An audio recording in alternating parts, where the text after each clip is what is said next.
పీఠముపై నుంచి తండులముల నిండుగా సవరించి వక్కలాకులను చక్కగా పరచి దిక్కు నీవెయని మ్రొక్కవలెను తొలిదొల్త గణపతిని పూజించి తలను భక్తి పూజాక్షతలుంచి పంచపాలకుల నవగ్రహముల అష్టదిక్పతుల నర్చించవలె సత్యనారాయణ వ్రతము శ్రీ సత్యనారాయణ వ్రతము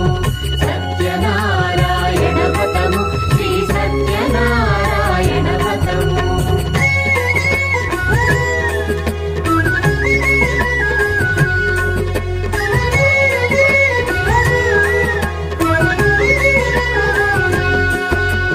పంచామృతముల ప్రతిమను కడిగి భక్తిగా ప్రాణ ప్రతిష్ఠ చేసి